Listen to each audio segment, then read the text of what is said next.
사도는 에베소 교회 성도들과 함께 참 지상의 어떤 성도들보다 더 깊게 하나님의 말씀을 공부했습니다. 두란노 서원에서 2년 반 동안 날마다 하나님의 말씀을 배웠다는 것은 이것은 엄청난 공부를 했다는 이야기입니다. 작년에 제자 훈련을 우리가 해봤는데 사실 이렇게 하드 트레이닝을 한 것은 아닌데 그래도 힘들어 하시는 분들은 참 힘들어 하십니다. 이게 한 열 몇 번 하다가 쉬고 다시 또 한 10번 진행을 했는데 그래봤자 25번도 안 했는데 근데 그거를 굉장히 힘들어하는 분들도 계셔요. 그런데 일주일에 한 번 한 거예요. 일주일에 한 번. 근데 에베소 교회에서는 2년 반 동안 날마다 그런 일이 가능할까? 그것은 하나님의 은혜가 폭포수처럼 쏟아 부어졌기 때문에 가능한 겁니다. 그렇지 않으면 일반적으로는 가능하지 않아요. 왜냐하면 날마다 여러분 2년 반 동안 하나님의 말씀을 배우는데 전념할 수 있을까? 그냥 짧은 기간이면은 그래도 어떻게 용기를 내볼 겁니다. 일주일 이러면은 어쨌든 힘을 좀 써볼 텐데 오늘날은 일주일도 일반적으로는 할 수가 없습니다. 일주일 동안 교회가 집회를 한다 하면은 아마 지금은 거역하는 사람들이 굉장히 많을 거예요. 그래서 아예 계획 자체를 세우지 못하는 이런 상황이죠. 과거에 우리나라에서 부흥 집회를 하게 되면 2주일 동안 날마다 진행을 했습니다. 그때는 생업 다 제쳐놓고 멀리서부터라도 짐 싸서 집회 장소에 모여들고 아침, 점심, 저녁 해 먹으면서 모든 집회 아침, 점심, 저녁 다 진행하고 이러면서 보름씩 집회를 했던 거죠. 그리고 이제 세월이 흘러서 이것이 열흘로 줄어들고 그 다음에 또 세월이 흐른 다음에 5일로 줄어들고 그리고 이것이 점점 줄어들어서 사흘이 되더니 그 다음에는 저녁만 집회를 하다가 지금은 그것도 힘든 상황이 되어버렸습니다. 이것이 시대 변화이며 우리의 생활이 변화되었기 때문이다. 이렇게 사회학적으로 분석할 수 있을 거예요. 예전에는 지금만큼 맞벌이하는 이런 시대도 아니었고 그 다음에 사회생활 이런데 바쁜 시대도 아니었고 그래서 시간이 많이 남아서 가능했다 이런 식으로 해석을 하는 분들도 있어요. 그러나 여러분 시간 많다고 영적인 일에 힘을 쏟는 일이 가능할까요? 아닙니다. 시간 많아도 안 해요. 놀러 갈 시간은 있어도 집회 참석할 시간은 없는 게 그게 시간이 없어서가 아니고 영적으로 그들 속에 은혜가 없기 때문이죠. 그러니까 지금 우리 시대는 은혜가 정말 예전보다 줄어든 시대인 것은 틀림없어요. 그런데 이런 시대에 날마다 모이는 일이 가능하게 되는 순간들이 있습니다. 그게 이제 부흥이라고 부르는 일입니다. 작년에 2월 달에 갑작스럽게 미국의 한 대학에서 부흥이 일어났습니다라는 소식이 들렸죠. 그리고 그 학교에서 이 채플 시간에, 즉 기독교 학교 예배 시간에 이 찬양과 기도를 시작하였는데 그 찬양과 기도가 불길이 끊이지 않고 계속되어 나갔던 거죠. 20일인가 진행을 하고 학교 측에서 이제는 더 이상 이 일을 진행하지 않고 그냥 정리합시다 하고 학장이 선포하고 새 학기 준비를 해야 되니까 중단합니다 이렇게 된 거예요.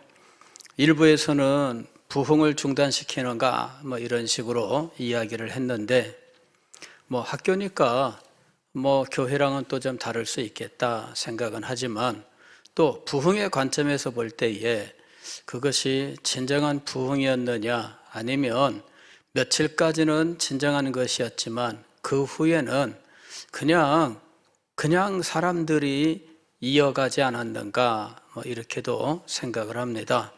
그 정확한 내용은 우리가 알 길이 없습니다만은, 그러나 그렇게 모이게 하는 어떤 힘, 어떤 능력 같은 것들이 거기에 작용했던 것입니다. 에베소 교회에서 있었던 일은 바로 그런 일이었습니다. 2년 반 동안이나 그것이 가능했던 이유는 놀라운 은혜가 그들 가운데 있었기 때문입니다. 그리고 그 은혜가 임했던 이유는 그 시대에 그 교회를 사용하고자 하시는 하나님의 뜻이 있었기 때문입니다. 에베소 교회는 소아시아 여러 교회들 가운데에서 중심이 되었고, 그 시대에 그들에게 주어진 소임을 감당해야 했던 것입니다. 사도 바울은 이렇게 영광스럽게 진리를 공부했었던 이 에베소 교회 성도들을 위하여 기도할 때에, 그는 에베소 교회 성도들이 더 높은 차원의 영적 지식을 소유하고 그 영적 지식 위에 세워지기를 위해서 기도했습니다.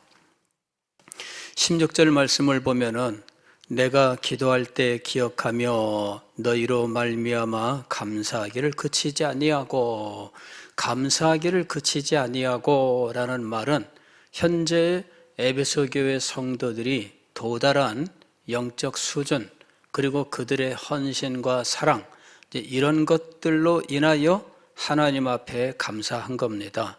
그러나 그것 외에 이제 그들을 위하여 더 기도하는 내용이 있었는데, 이것이 이제 17절에 이렇게 얘기가 되고 있습니다. 우리 주 예수 그리스도의 하나님 영광의 아버지께서 지혜와 계시의 영을 너희에게 주사 하나님을 알게 하시고 더 높은 지식을 얻게 하기 위하여 기도했어요. 그 더 높은 지식은 크게 세 가지였는데, 지난주일에 우리가 생각한 것은 그의 부르심의 소망이 무엇인지, 기업의 소망에 대한 지식, 이것이었습니다. 두 번째 더 영광스러운 지식은 18절 하반절에 나오는데, 성도 안에서 그 기업의 영광의 풍성함이 무엇이며, 즉 기업의 영광의 풍성함에 대한 지식, 이것이 두 번째 지식입니다. 세 번째는 19절에 나오는데, 그의 힘의 위력으로 역사하심을 따라 믿는 우리에게 베푸신 능력의 지극히 크심이 어떠한 것을 너희로 알게 하시기를 구하노라.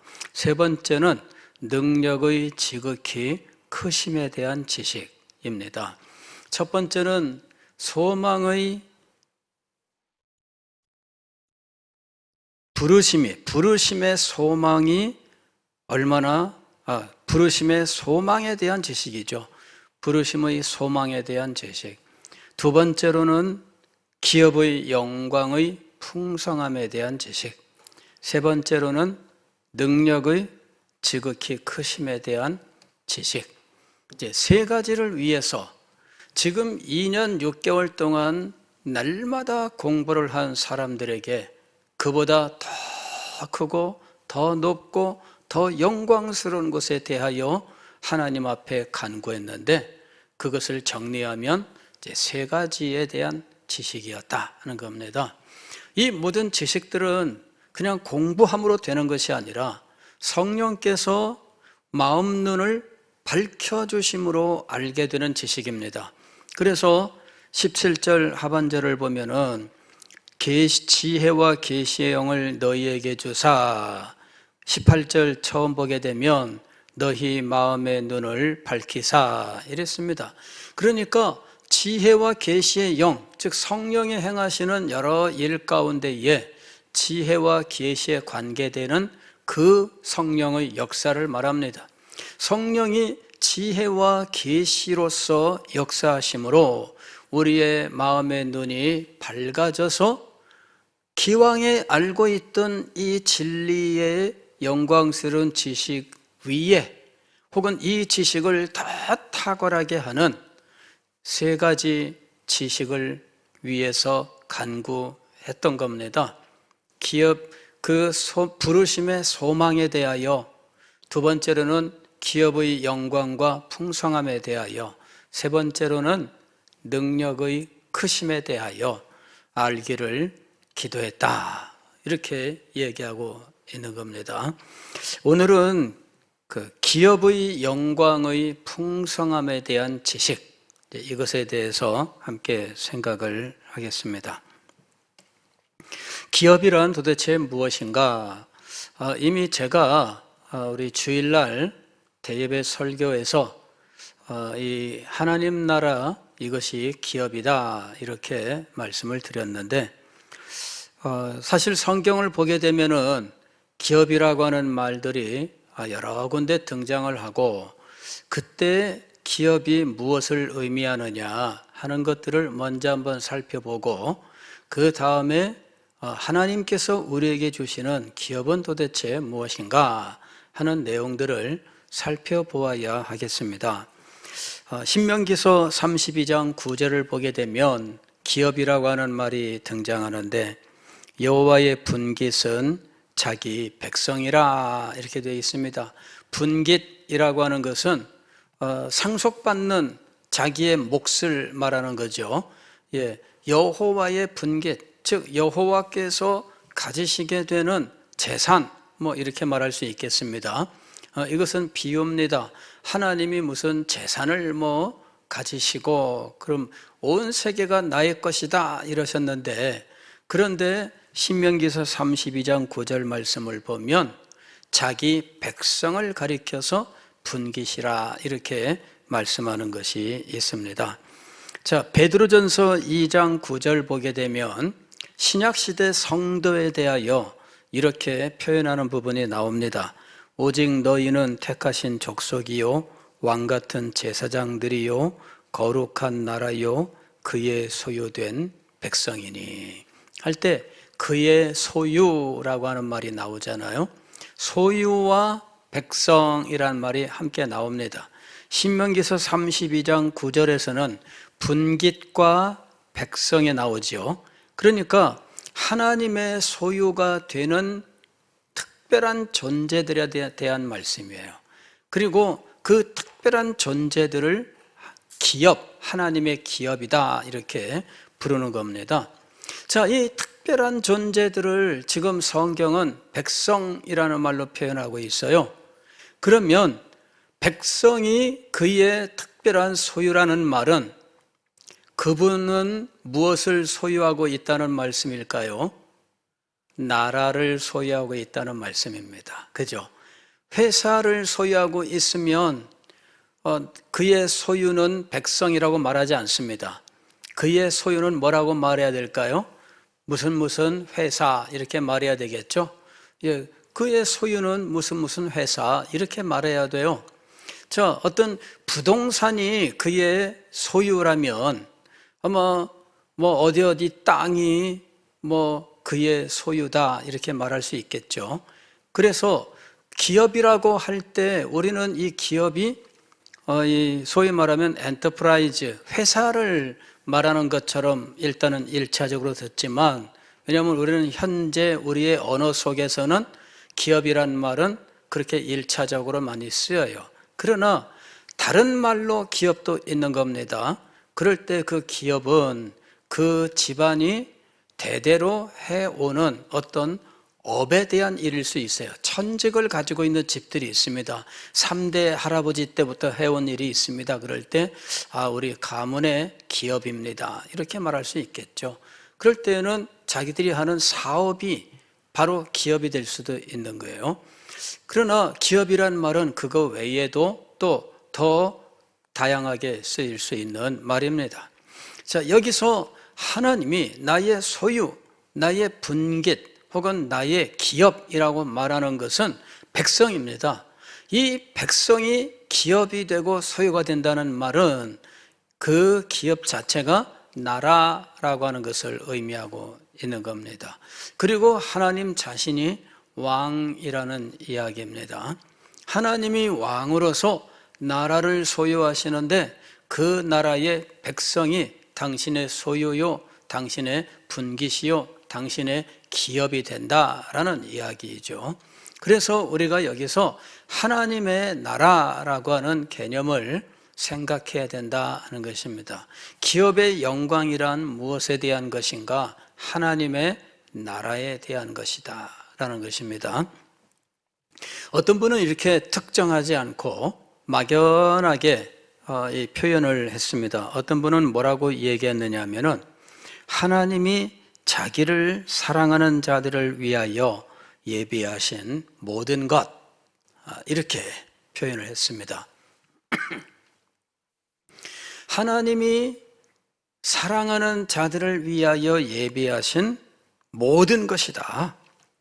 다시 말씀을 드리면 믿는 성도를 위하여 예비하신 모든 것을 기업이라고 표현하고 있다. 이렇게 설명을 했습니다. 그 설명이 맞긴 맞습니다만은, 그러나 우리가 성경을 읽으면서 성경을 하나님의 나라라고 하는 하나님의 계시로서 해석을 할 때 이 기업은 하나님의 나라인 것이죠. 최종적으로 완성되는 하나님의 나라가 있습니다. 그리고 그 하나님의 나라를 하나님의 기업이라 말하는 것입니다. 그리고 하나님의 기업을 누가 상속하는가 하는 거죠. 우리는 상속자로서 하나님의 기업을 받게 될 존재들입니다. 그래서 여기 기업은 하나님의 기업으로서 하나님의 나라, 그리고 그 나라를 이루는 백성들에 대한 것이기도 하지만, 그러나 우리는 그 나라의 백성이기도 하면서 그 나라를 상속받는 상속자다라는 것입니다. 그래서 하나님의 나라가 하나님의 기업이기도 하면서 동시에 우리의 기업이 되기도 하는 것입니다. 베드로전서 2장 9절 말씀을 보면 사도 베드로가 신약 성도들에 대하여 마치 구약시대 이스라엘 백성들처럼 동일하게 표현하는 구절이 있습니다. 이것은 이 출애굽기 19장 5절에 시내산 언약의 내용입니다. 그 내용이 바로 조금 전에 읽어드렸던 그 말씀입니다. 오직 너희는 택하신 족속이요, 왕같은 제사장들이요, 거룩한 나라요, 그의 소유된 백성이니. 네 가지로 신약 성도를 표현하고 있는데, 첫째는 택한 족속이다, 두 번째는 왕같은 제사장이다, 세 번째로는 거룩한 나라다, 네 번째로는 소유된 백성이다. 이렇게 신약 성도들을 이야기하는데, 이거는 시내산 언약에서 이스라엘 백성들을 가리켜 말씀하셨던 내용과 똑같은 겁니다. 즉, 하나님께서 이스라엘 백성들과 시내산 언약을 맺으셨을 때 그 언약은 근본적으로 하나님 나라 언약입니다. 너희가 내 말을 듣고 지키면 그러면 이렇게 될 것이다 하면서 말씀하신 내용이 바로 이 네 가지 내용입니다. 그래서 시내산 언약의 본질은 하나님 나라 언약이에요. 이스라엘이 하나님 나라를 이루게 될 것이고 그들은 하나님 나라 백성이 될 것이다 라는 이야기입니다. 그것이 시내산 언약입니다. 그리고 하나님은 나는 너희의 하나님이다 라고 말씀하신 겁니다. 그럴 때 백성들에 대하여 내가 하나님이다 라는 말은 내가 너희의 왕 하나님이다 그 말입니다. 즉 하나님 왕, 하나님 왕, 그것이 지금 시내산 언약의 내용이에요. 하나님 왕과 백성의 관계를 규정하고 있는 것이 시내산 언약입니다. 그리고 하나님은 하나님 왕으로서 이 왕의 권세를 나타낼 대행자를 세우셨는데 그가 바로 대언자입니다. 대언자, 하나님의 말씀을 전하는 자이죠. 처음에는 모세가 하나님의 말씀을 대언하는 자로 세우심을 받습니다. 그리고 그가 하나님의 말씀을 대언함으로 하나님의 나라를 왕이신 하나님의 통치 가운데 있게 했던 것입니다. 그들은 광야에서 하나님을 왕으로 모신 대언자를 통하여 통치하시는 하나님의 통치 가운데 있었습니다. 그러나 때로는 그들이 현실의 어려움 때문에 하나님 왕을 거역하는 일들을 행하게 되었습니다. 하나님 왕을 거역하는 그들의 행동은 하나님께 직접적으로 행하지 않습니다. 항상 대언자에 대하여 거역하는 것으로 나타납니다. 우리를 왜 광야로 이끌어 여기서 죽이는가, 애굽에 매장제가 없어서 그러는가 하면서 모세에게 달려들죠. 하나님께 달려들지 않았다고 생각합니다. 그러나 하나님은 그들을 나에게 달려들었다라고 인정하셔요. 대언자에게 달려들었기 때문에 하나님에게 항의한 것이 아니다라고 생각한다면 그건 어리석은 거예요. 하나님은 대언자를 통하여 통치하고 계시기 때문이죠. 나중에 사무엘이 나이 많았을 때 이스라엘 백성들이 세상 나라와 같이 왕을 세워달라고 요청하지요. 그럴 때 사무엘이 극도로 화를 냈습니다마는 하나님께서 오히려 사무엘에게 말씀하셔요.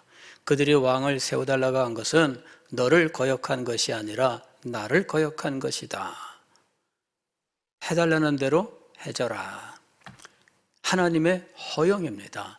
하나님이 이스라엘 왕국을 세우고자 하셨던 게 아니에요. 하나님의 직접 통치라고 하는 이 신정, 물론 이 신정이라고 하는 것은 말씀을 선포하고 가르치는 이 대언으로 이루어지는 것이었지만, 그러나 왕을 세워서 통치하는 것은 하나님의 방법이 아니었습니다. 대언을 통하여 통치하는 것이 하나님의 방법입니다. 근데 왕을 세워달라 그랬잖아요. 왕을 세웠습니다. 많은 사람들이 이스라엘 왕국이 이것이 거룩한 나라인 것처럼 생각하지만 실상은 그렇지 않습니다.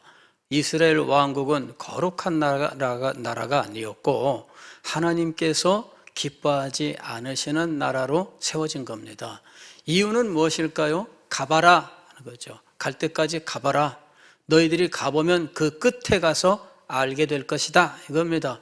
결국 그들이 끝에 가서 멸망을 당하고, 그리고 하나님께서 가봐라 하신 그대로 결과가 이루어졌어요. 그러나 멸망당한 백성들은 깨닫지 못합니다. 다시 돌아가면은 옛날같이 될 줄로 생각한 겁니다. 그래서 그들이 세워놓은 것은 우리가 율법을 지키면 과거에 하나님과 누렸던 그 왕국을 회복할 수 있을 것이다 라고 생각을 한 겁니다. 그러나 율법을 지킨다고 해서 다윗의 나라가 회복되는 것은 아니었습니다. 하나님은 율법을 지키는 일에 힘을 썼던 그 바벨론 귀환 이후의 이스라엘 백성들, 그들의 그 사상을 형성했었던 에스라, 느헤미야, 그 후손들의 그 생각들, 그 생각과 기대대로 하나님의 나라를 세워주지 않습니다. 그들은 이스라엘 왕국 혹은 유다 왕국을 회복하면 하나님의 나라가 회복될 줄 알았습니다. 그러나 유다 왕국이 하나님의 나라가 아니었고 이스라엘 나라가 하나님의 나라가 아니었습니다. 하나님이 기뻐하셔서 세워주신 나라가 결코 아니었어요. 너희들이 해봐라. 그러면 왕들은 너희들 위에 군림하고 너희 자녀들에게 세금과 군역을 그리고 전쟁에 동원할 것이다. 그리고 너희들은 그로 인하여 말할 수 없는 고통을 겪게 될 것이다. 해봐라. 그래 세워진 게 이스라엘 나라고 유다 왕국입니다. 그리고 역대 이 왕들이 그 왕들이 수십 명이 세워졌지만 하나님을 잘 섬긴 왕은 불과 한 손가락이에요. 한 손에 꼽히는 거예요. 그 많은 왕들이 사실은 다윗의 길을 거부했어요. 즉 하나님을 섬기는 왕의 위치를 거부한 거예요. 그래서 여러분, 유다 나라나 이스라엘 나라는 거룩한 나라가 아닙니다. 사람들이 착각하고 있어요.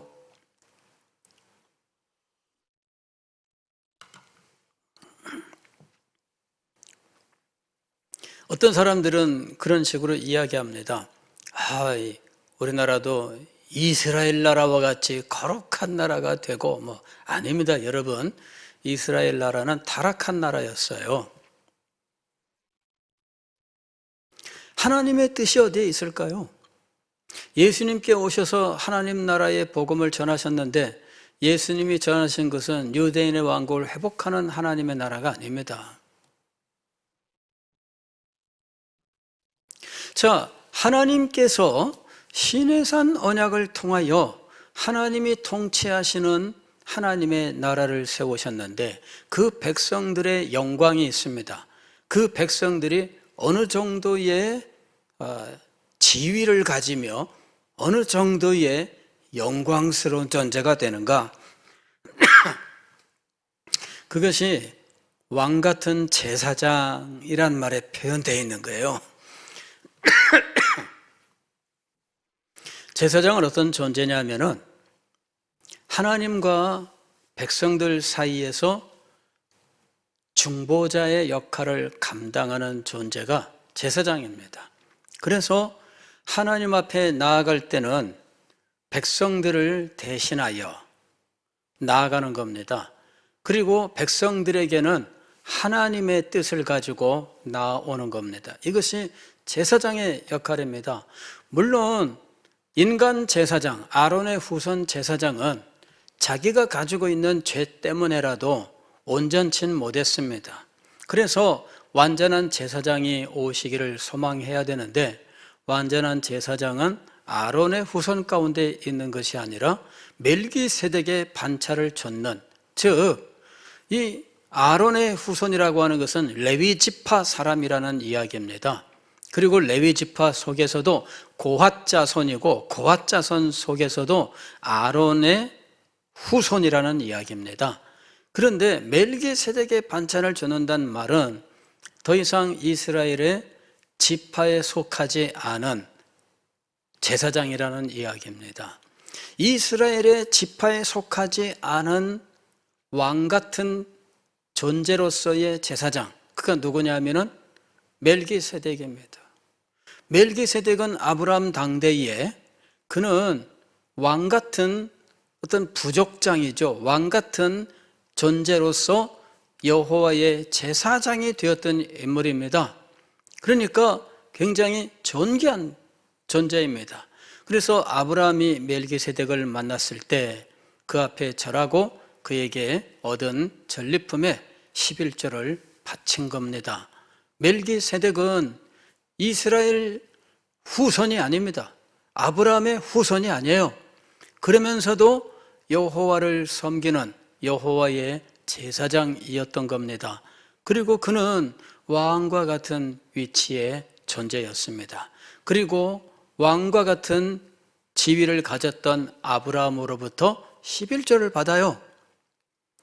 아브라함은 그 당시에 군대를 거느린 그 당시 부족의 왕이 되는 존재예요. 그래서 그가 갈대아 우르를 떠나요 이 가나안 땅에 왔을 때에는 주변 민족들의 눈치를 봐야 되는 연약한 존재였지만 그곳에 있는 동안에 시험도 겪습니다. 롯도 떠나가고 이러면서 그 집안이 분열하게 되는 일도 겪습니다마는, 그러나 아브라함은 하나님이 축복하셔서 그 집안에서 어릴 때부터 나와서 길림을 받은 청년들이 300여 명이 군대를 이루고, 그리고 이 갈대아 우르에서 온 이 그돌라오멜 연합군을 쫓아가서 그들을 물리칠 수 있는 강력한 군사력을 가지고 있는 존재였어요. 아브라함은 왕의 위치에 있는 부족장이었던 겁니다. 그런데 이런 왕과 같은 부족장이 오히려 절하고 11조를 바쳐야 되는 아주 거룩한 존재로서 멜기세덱이라고 하는 존재가 있었던 겁니다. 그가 바로 왕 같은 제사장의 모범입니다. 그리고 그는 예수 그리스도의 모범이었습니다. 예수 그리스도께서 제사장이라는 말씀은 바로 그렇게 아브라함의 후손이 아닌 오히려 아브라함이 절을 해야 되는 거룩한 존재로서의 멜기세덱처럼 하나님께로부터 세움받은 제사장이었던 겁니다. 그래서 여기 왕 같은 제사장이라고 하는 말은 하나님 앞에서 백성들에게 하나님의 영광을 나타내고 하나님께는 백성들의 소망을 가지고 나아가는 존재인데 그가 왕과 같은 탁월한 영광을 가진 존재라는 이야기입니다. 그런데 하나님 나라의 백성들이 바로 그런 존재라는 이야기예요. 백성이라고 하면은 흔히 이런 생각 들잖아요. 무지랭이 뭐 이런 생각 들지 않습니까? 옛날에 우리나라의 백성들은 어떤 존재들일까요? 어떤 사람 연구에 의하면은 우리나라의 17세기 이 18세기 이때에 우리나라 인구의 대부분이 종이었답니다. 그러니까 우리 조선 시대는 사실은 종을 양산해야만 유지되는 경제 구조를 가지고 있었다 그래요. 오늘날 일부 사람들이 조선 시대를 이상향으로 막 이렇게 묘사하는 일들이 있는데 전혀 그렇지 않습니다. 조선 시대에는 양반들만 살기 좋은 나라였고요. 소수의 양반들만 큰 소리치는, 그러나 자기들끼리도 죽고 죽이고 하다가 나라는 그냥 팔아먹는 그런 상황이 된 겁니다. 나라는 누가 팔아먹었나? 을사오적이라고 부르는 사람들이 팔아먹었나? 그렇지 않습니다. 나라는 누구 소유라고요? 왕의 소유입니다. 신하가 팔아먹을 수 없어요. 누가 팔아먹을 수 있어요? 왕이 팔아먹을 수 있어요. 그래서 조선은 사실은 고종이 판 겁니다.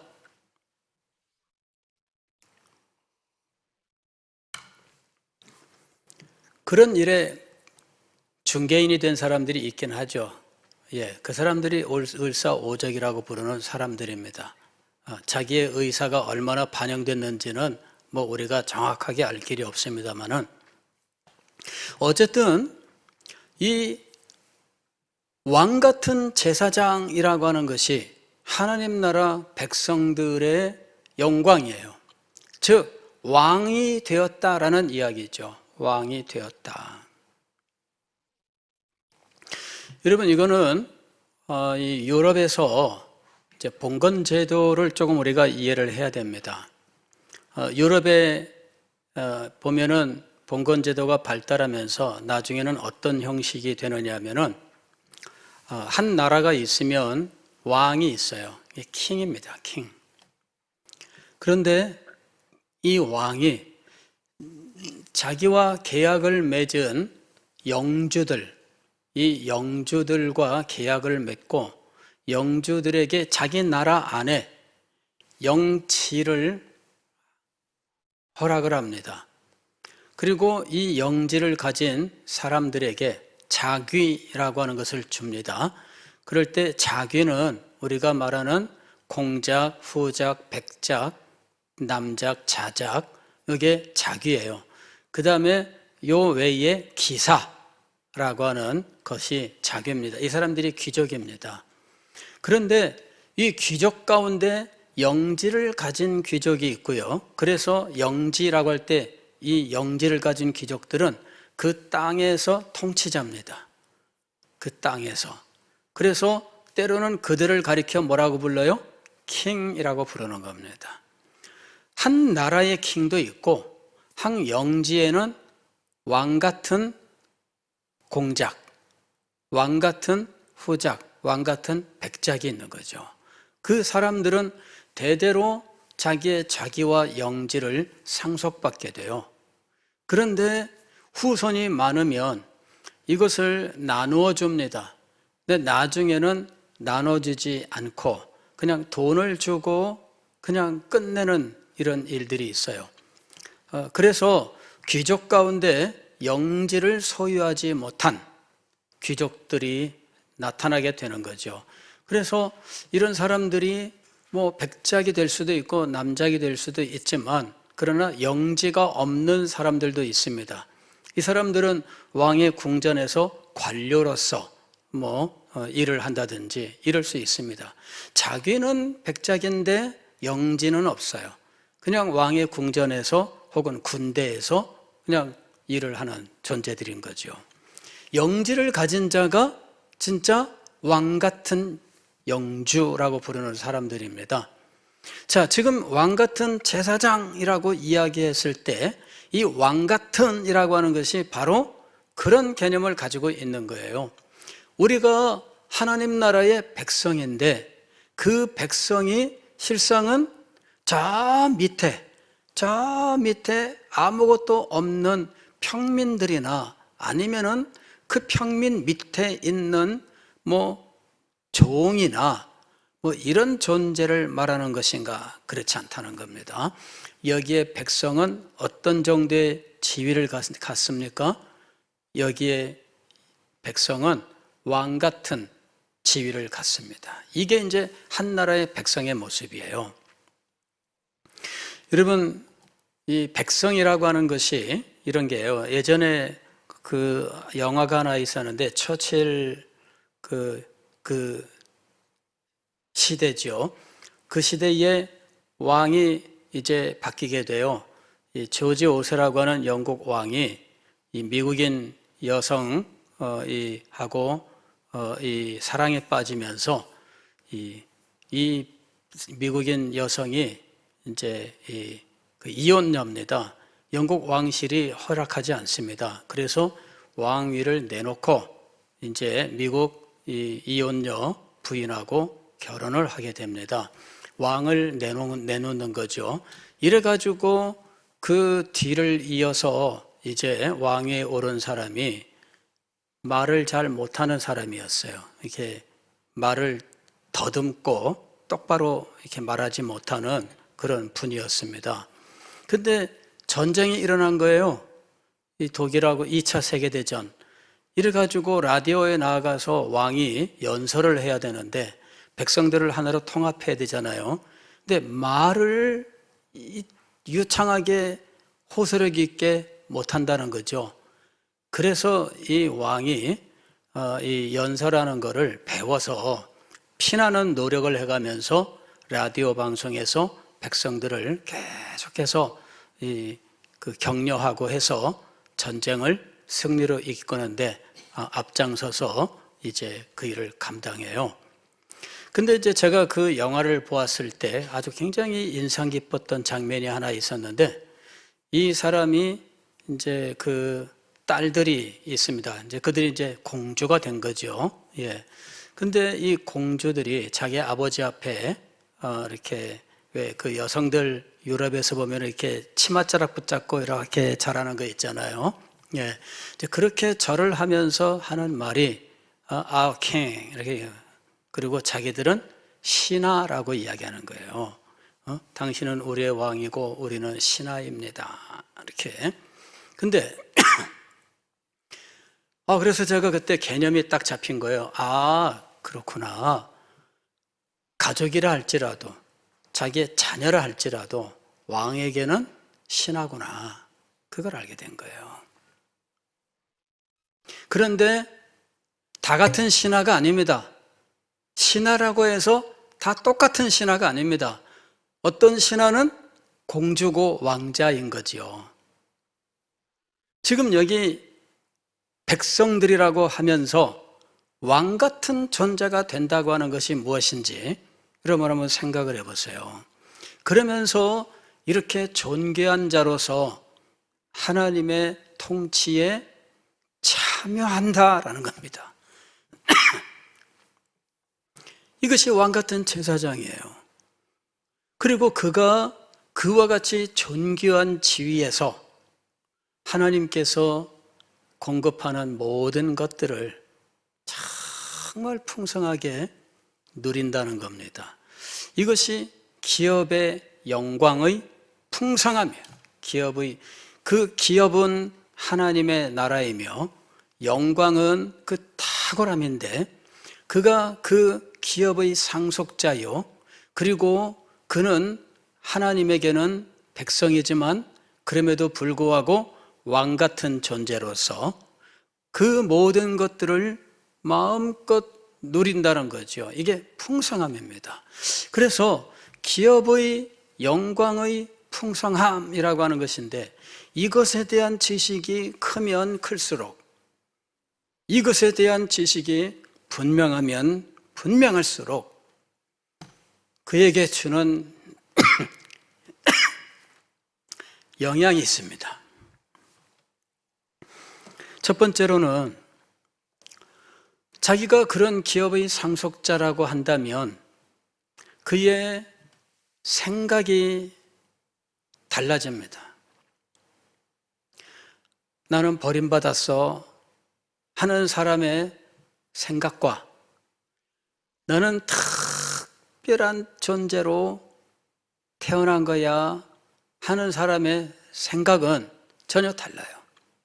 그 사람이 자기의 삶에 대하여 가지는 자세가 달라요. 내가 어떤 존재인가, 내가 정말 고귀한 존재다라고 인식하면 인식할수록 그 사람의 생각과 그 사람의 말, 삶에 임하는 자세, 일을 처리하는 방식, 모든 것이 달라질 수밖에 없습니다. 고귀함을 모르는 사람은, 자기가 그냥 버림받은 존재다라고 생각하는 사람은 자기 인생을 귀하게 여기지 않아요. 그런 사람은 말을 해도 그냥 늘 부정적이고 그냥 항상 아무것도 아니다 이런 식으로 이야기를 할 뿐입니다. 자기 삶에 가치를 두지 않아요. 그리고 자기의 행실을 통하여 무엇인가를 나타내고자 하는 이런 의식이 없어요. 여러분, 그 기업의 영광을 알 때, 그때 그 사람의 생각과 말과 행동, 삶의 방향, 이 모든 것들이 달라지게 되어 있는 겁니다. 그 기업의 영광을 아느냐 모르느냐, 그것은 그 사람의 삶에 직접적으로 영향을 미치는 내용이 되는 겁니다. 기업의 영광을 안다면 그 사람의 삶이 그에 걸맞게 변화될 것입니다. 가진 것도 없고 그냥 아무것도 아니다 그런 사람과 고귀하다라고 하는 사람은 전혀 달라요. 그 기업의 영광의 풍성함을 아느냐, 그 삶에 직접적으로 영향을 미치는 겁니다. 그래서 그의 삶은 이 세상에서 하나님 나라의 영광, 그 백성의 고귀함, 즉 존귀함을 나타내는 삶이 된다는 것입니다. 그러므로 세상과 벗하지 않습니다. 사탄의 가치관에 자기를 내던지지 않습니다. 하나님을 섬기며 그 나라를 이루는 그 거룩한 사명을 가장 귀한 것으로 여깁니다. 우리가 왜 기업의 영광의 풍성함을 알아야 되는가? 삶 때문이에요. 두 번째로는 위로 때문입니다. 위로. 이것을 알게 되면 우리가 자기의 삶을 새롭게 평가하게 됩니다. 그러면서 나는 별거 없어, 나는 왜 맨날 이 모양이야, 이렇게 하던 것들, 그 기업의 영광의 풍성함이 그의 마음속에 채워지는 순간 이런 것들로부터 위로를 얻는 거예요. 내가 지금은 비록 이런 가운데 있지만 그러나 하나님께서 나를 위하여 기업을 예비하셨고 이것을 내게 주실 것이다. 그것은 내가 세상에서 겪었던 그 어떤 아픔과 고난보다 더 크고 놀라운 것이다. 로마서 8장 18절 말씀 보면 생각건대 현재의 고난은 장차 우리에게 나타날 영광과 좋게 비교할 수 없도다. 고린도후서 4장 17절 말씀 보면 우리의 잠시 받는 환난의 경한 것이 지극히 크고 영원한 영광의 중한 것을 우리에게 이루게 함이니. 우리가 잠시 받는 환난의 경한 것이라고 했는데 이건 가볍다 그 얘기입니다. 작고 보잘것없다. 무엇이 크고 놀라운 것인가?